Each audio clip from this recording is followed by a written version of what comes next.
So now we are at that place that we're going to press. And in order to press, I'm not going to work super hard on it. But what I am going to do is I'm going to roll it with my fingers and I'm going to work it all the way around, and I'm going to get it so that that seam is up at the top. It doesn't have to be perfect, but I'm going to do that all the way around. These I have already done, so I'm just going to show you here that I'm just pressing this so it's completely flat. These I've gotten to the edges, totally flat. As I'm doing this, I want to remind you, or to just say, before you use any elastic, do a press test, because I was doing some pediatric masks and it shriveled up when I went to press it. So make sure that you test the elastic before you sew with your iron. So there we go. That is all ready. I do want to say that right here, you can either leave this down, pressed like this, you can leave it down. Or what I've done is I've just kind of grabbed it and it's automatically bent up like so. It's not going to make any difference whatsoever. It just makes it quicker. So this is the place you probably all have been waiting for, is the folding of the pleats. So what I'm going to do is put the top away from me, and I'm going to have the opening close to my belly. And I'm going to take the bottom and fold up to the top. And I'm going to press and seam, because I want to get a really, really nice crease in there. Super nice crease in there. Let's see. This kind of went up like this a little bit. Let me get that back down. Okay. I'm going to open it up and you can see I have a center crease. Very nice. Then I'm going to just bring each side up to the middle. And these are our markings, but they're more than markings. We're going to use these because these are actually our pleats.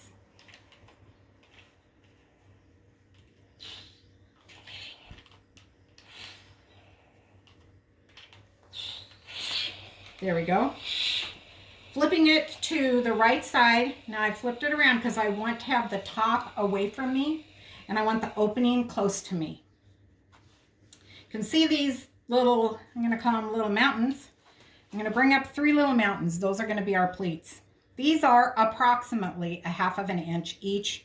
Pinching them with my fingers are making them about 1/2 inch.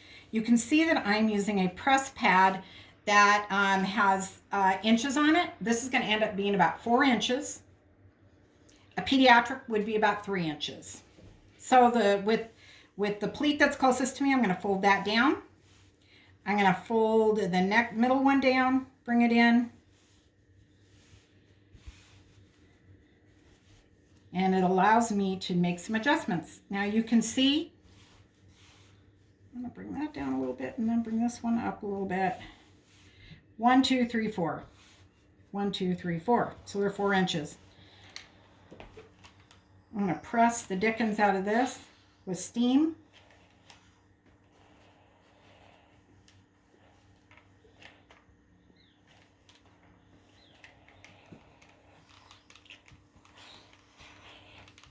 There we go. So those are ready to go. Super hot right now, but we're just going to go straight over to my console machine. It's my little industrial machine. And we're going to go over here, and Lane's going to follow me. Oops, drop that. I'm going to have to talk a little loud because this is a loud machine. Turn on my lights so you can see it. Okay. So here's the top of my mask right here. That's the top of my mask. That's where my nose piece is. I'm going to flip this around so the opening is away from me. And I am going to start stitching at 1/4 inch here. Still have a little bit of a bump there. So some of you might want to do a pin. I typically don't pin, but you may want to pin or use your little clips to hold these. don't go too fast here. This is about 1/4 of an inch. Just start stitching. You're going to stitch over 3 times to make it so that it holds.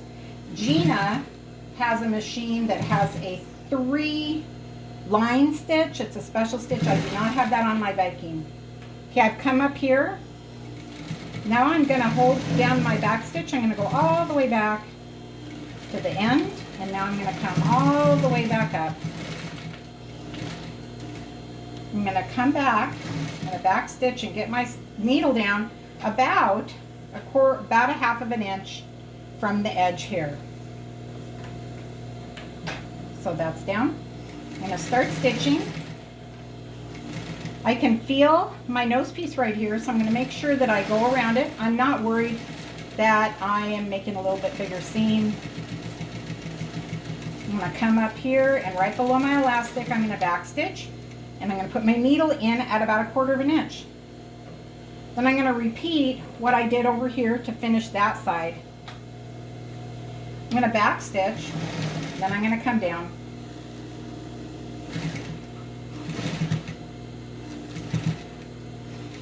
Yep, you have to go a little bit slower the first time you're getting through these. Some of you may have noticed that a 14 isn't quite big enough for you, for your needle. 14 is working fine for me here with this machine because it's a beast.